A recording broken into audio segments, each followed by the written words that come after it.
Hey, let's talk relationships. So there is an organizational psychologist, Dr. Benjamin Hardy. He is an amazing mentor and teacher and author.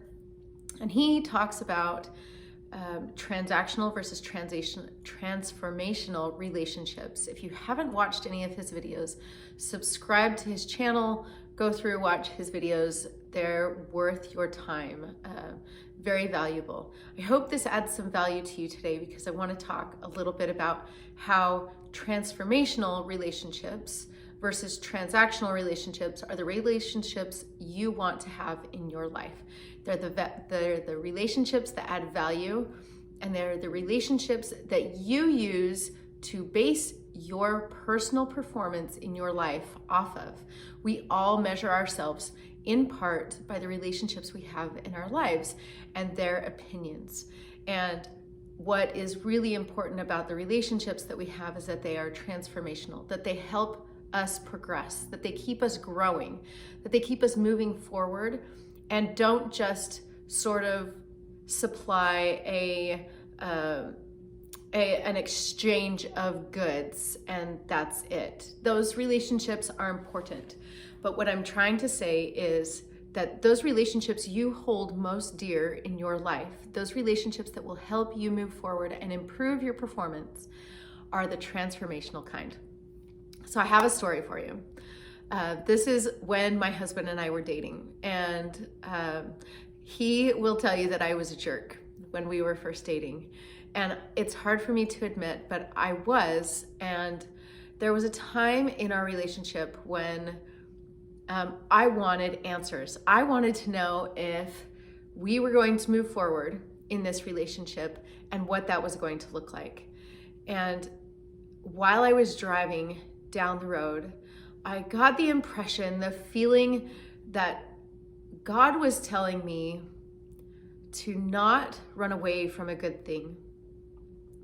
This was really important to me and really transformational for me because I was always running away from good things. Not necessarily because bad things had happened in previous relationships, but because I was afraid of what good could come into my life if I went forward. And it meant that I had to be a bigger person. It meant that I had to be the person that I wanted to be to deserve what was coming my way. It meant that I had to develop and grow personally in order to match what I desired. So God was telling me, don't run away from a good thing. And what I wanted was, this is exactly what's going to happen in your life. I wanted someone else to make the decision for me.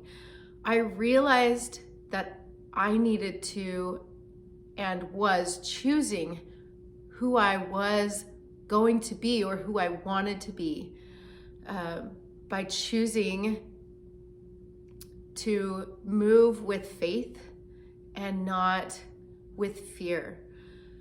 I learned that faith, not answers, moves mountains.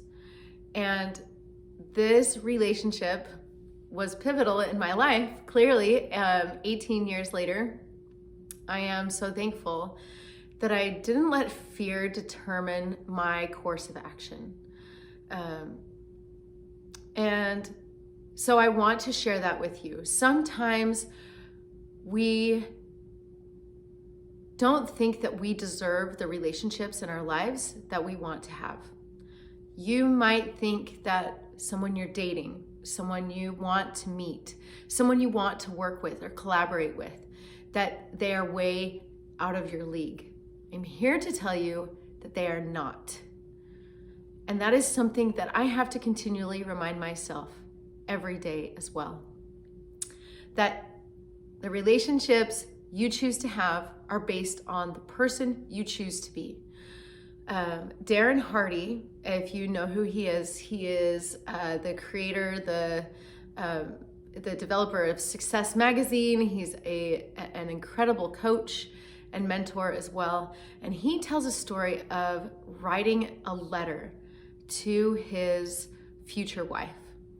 A letter about her, what she looks like, what she acts like, the things that she likes to do, the relationship that they have. And he wasn't even married when he wrote this letter. He did not even know she existed. But he realized as he wrote these things down, as he wrote the details of the person that he wanted to be with, he realized that in order to reciprocate the value of that relationship, in order to create a transformational relationship, create a relationship where they could progress together, where they could learn from each other, he had to level up and become that type of person too.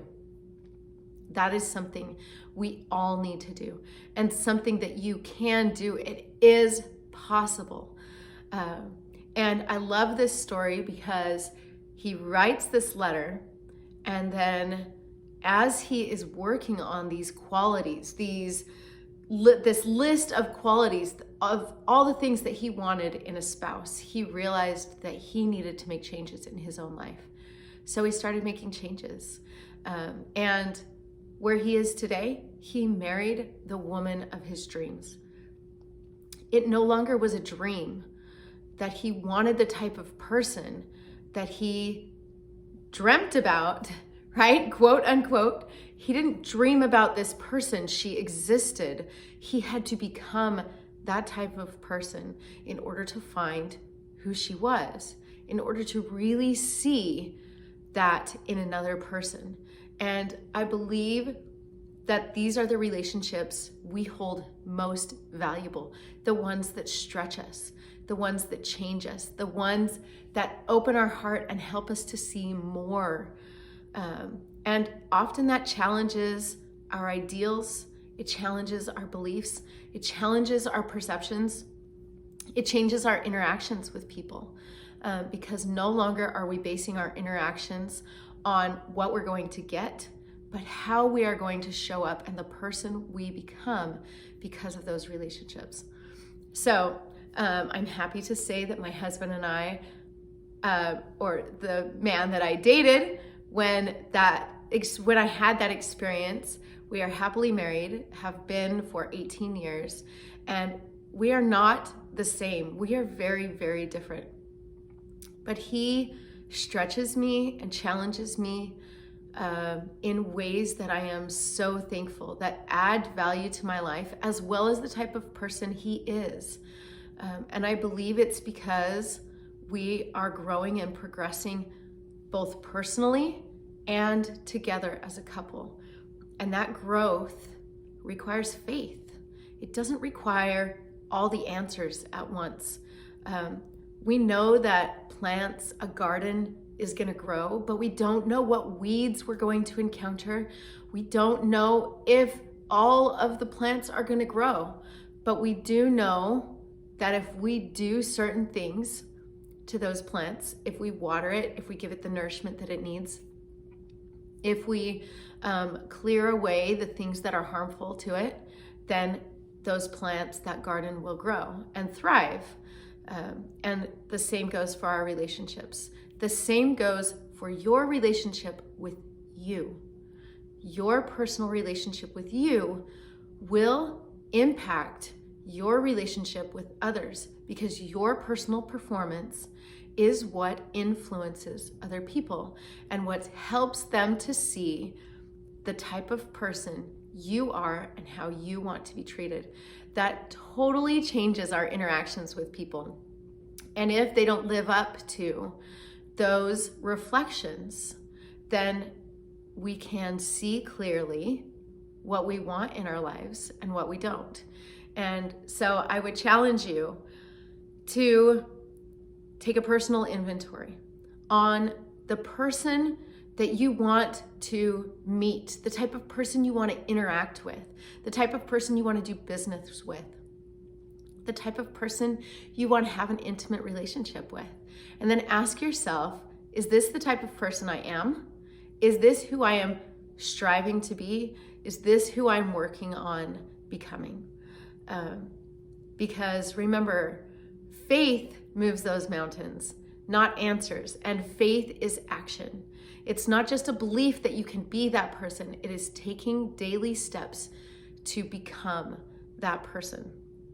And those things will influence your personal performance. And your personal performance, in turn, will impact the lives of those you have a relationship with.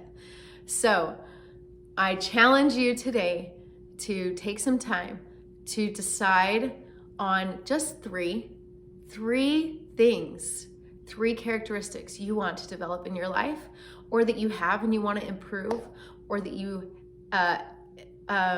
qualities that you have and you want to let go of.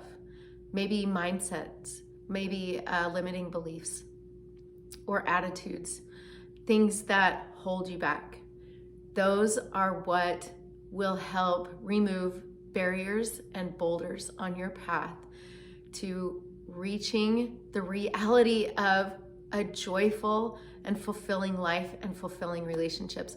More than money, more than wealth, more than any skill set you can require, those characteristics and those relationships will be more valuable to you than anything else. Because we know this, at the end of the day, when people are on their deathbeds, they don't say they wish they had worked more time in the office, they wish they had earned more money, they wish they had bought more cars. They do wish, however, that they had more people around them, that they could say, I love you one more time.